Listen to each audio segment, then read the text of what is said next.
Muhammadu Buhari, President, Commander-in-Chief of the Armed Forces, Federal Republic of Nigeria. Mr. President.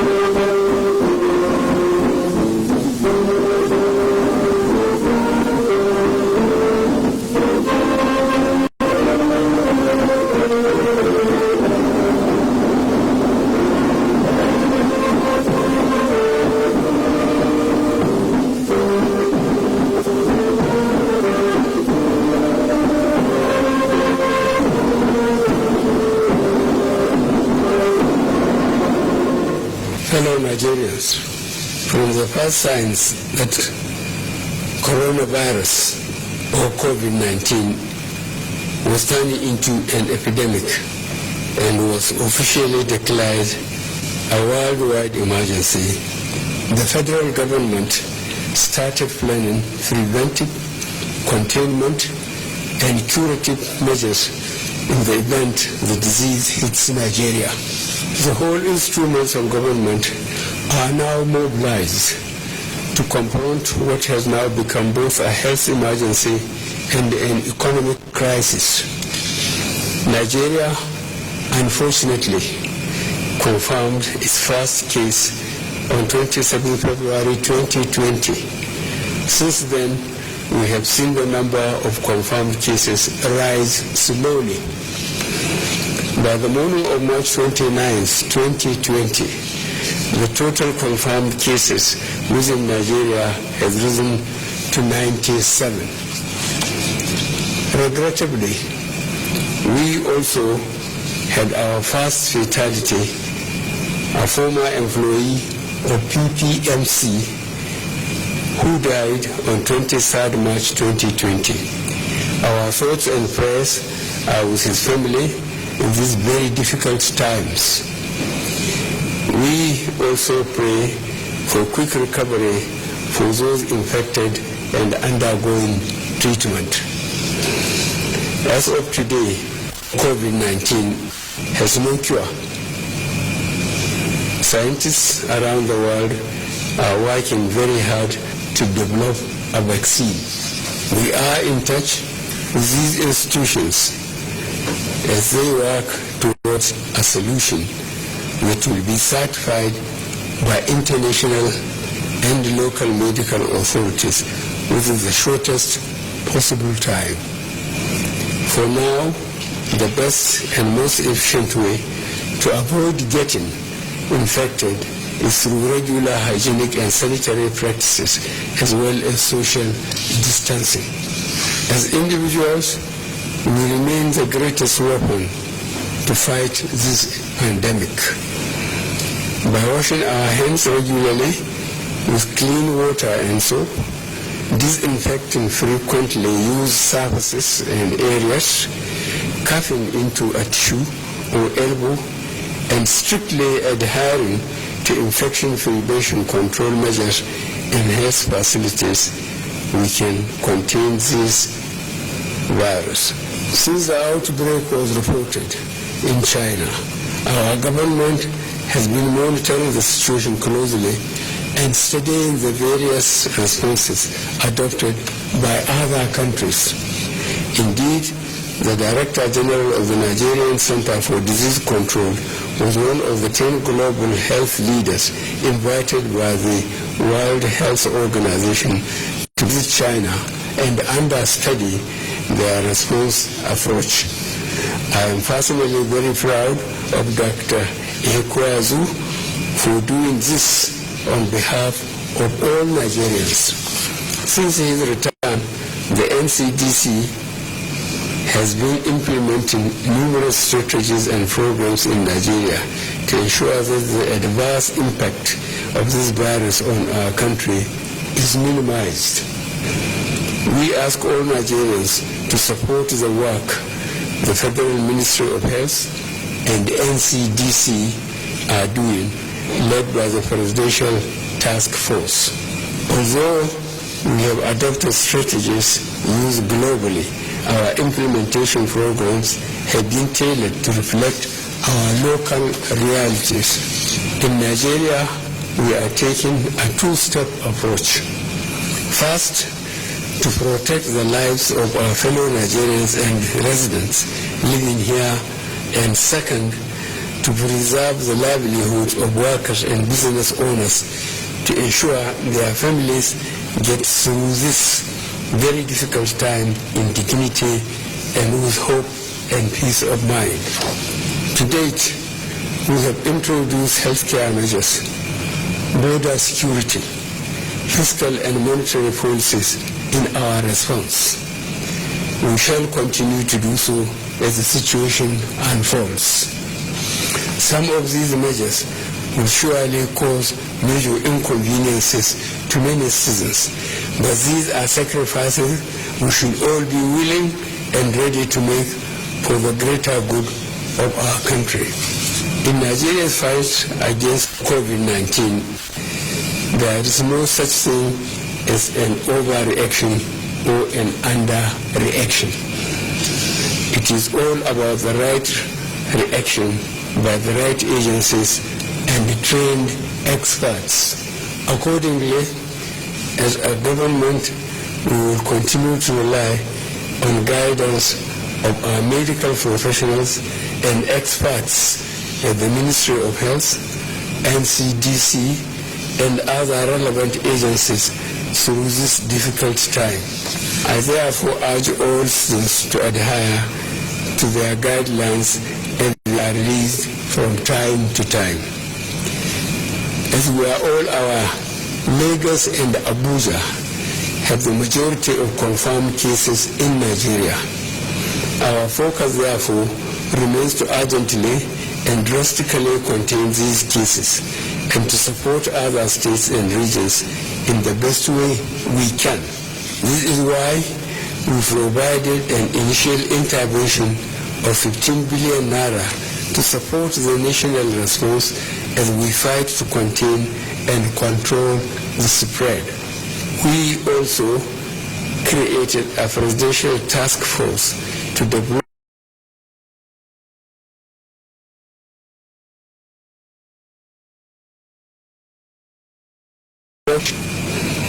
this strategy takes international best practices but adopts them to suit our unique local circumstances. Our goal is to ensure all states have the right support and manpower to respond immediately. So far in Lagos and Abuja, we have recruited hundreds of ad hoc staff to man all our call centers and support our tracing and testing efforts. I also requested through the Nigerian Governance Forum for all state governments to nominate doctors and nurses who will be trained by the NCDC and Lagos state government on tactical and operational response to the virus in case it spreads to other states. This training will also include medical representatives from our armed forces, paramilitary and security and intelligence agencies. As a nation, our response must be guided, systematic and professional. There is a need for consistency across the nation. All inconsistencies in policy guidelines between federal and state agencies will be eliminated. As I mentioned earlier, as at this moment, we have 97 confirmed cases. Majority of these are in Lagos and Abuja. All the confirmed cases are getting the necessary medical care. Our agencies are currently working hard to identify cases and people these patients have been in contact with.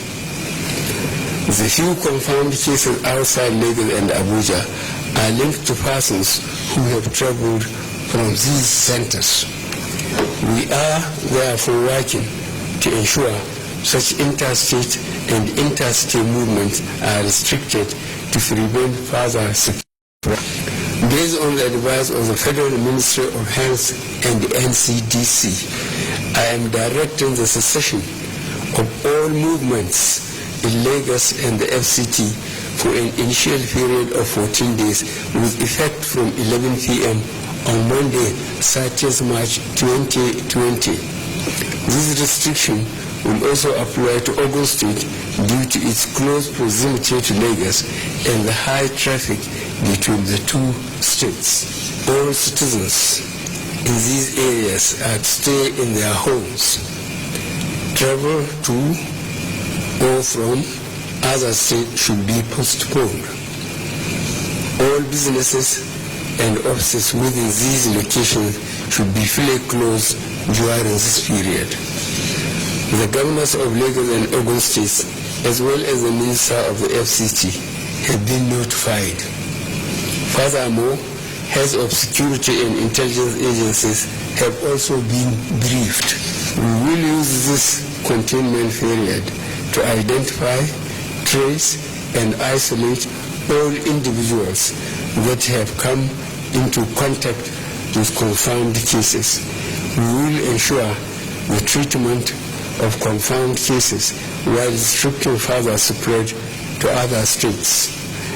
This order does not apply to hospitals and all related medical establishments as well as organizations in healthcare-related manufacturing and distribution. Furthermore, commercial establishments such as A, food processing, distribution and retail companies, B, petroleum distribution and retail entities, C, power generation, transmission and distribution companies, and D, private security companies are also exempted. Although these establishments are exempt, access will be restricted and monitored. Workers in telecommunication companies, broadcasters, print and electronic media staff who can prove they are unable to work from home are also exempted. All seaports in Lagos shall remain operational in accordance with the guidelines I issued earlier.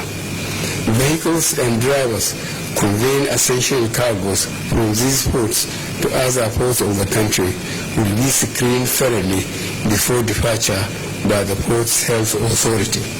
Furthermore, all vehicles conveying food and other essential humanitarian items into these locations from other parts of the country will also be screened thoroughly before they are allowed to enter these restricted areas. Accordingly, the Honorable Minister of Health is hereby directed to redeploy all Port Health Authority employees previously stationed in Lagos and Abuja airports to key roads that serve as entry and exit points to these restricted zones. Movements of all passenger aircraft, both commercial and private jets, are hereby suspended. Sufficient permits will be issued on a needs basis. We are fully aware that such measures will cause much hardship and inconvenience to many citizens, but this is a matter of life and death.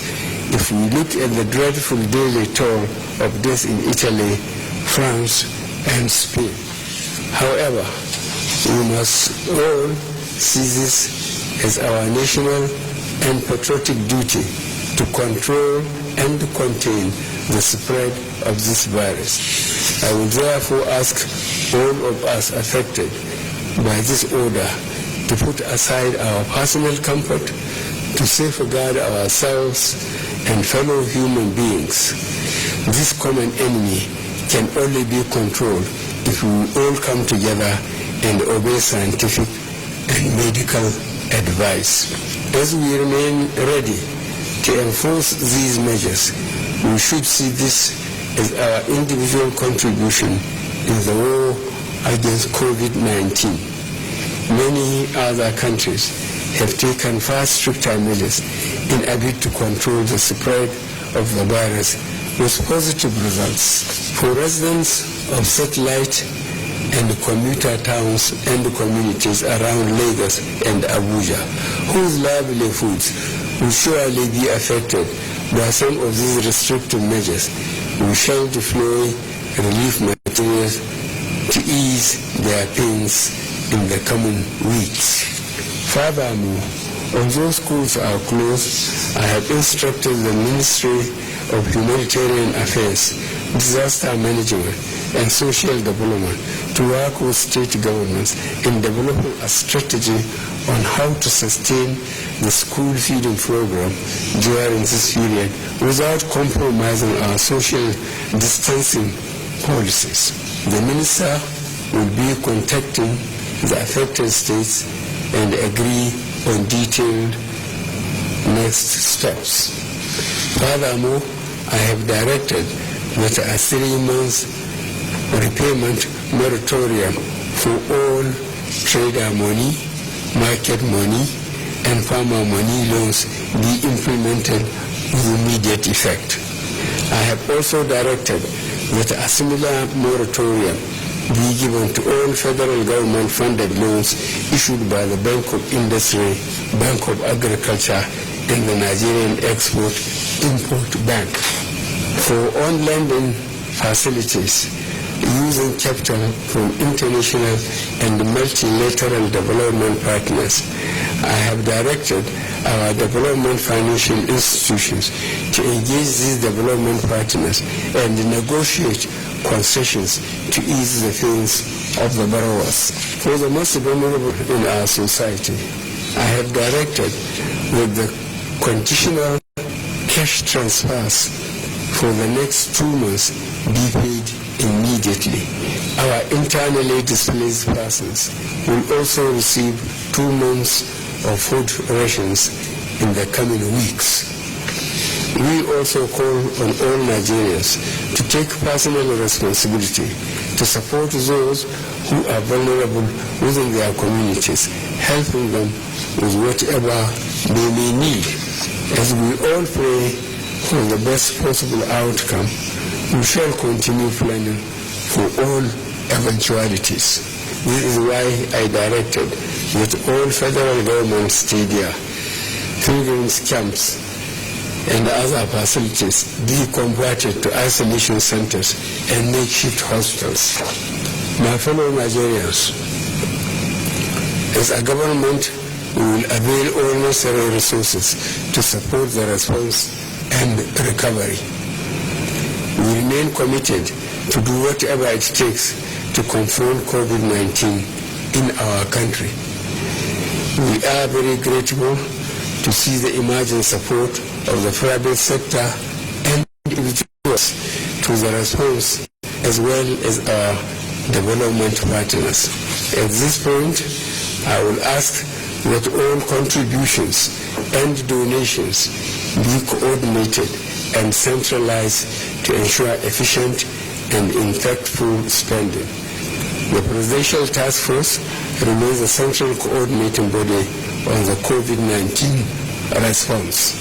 I want to assure you all that government ministries, departments and agencies with a role to play in the outbreak response are working hard to bring this virus under control. Every nation in the world is challenged at this time, but we have seen countries where citizens have come together to reduce the spread of the virus. I will therefore implore you again to strictly comply with the guidelines issued and also do your bit to support government and the most vulnerable in our communities. I will take this opportunity to thank all our public health workforce, healthcare workers, port health authorities, and other essential staff on the front lines of the response for their dedication and commitment. You are true heroes. I thank you all for listening. May God continue to bless and protect us all.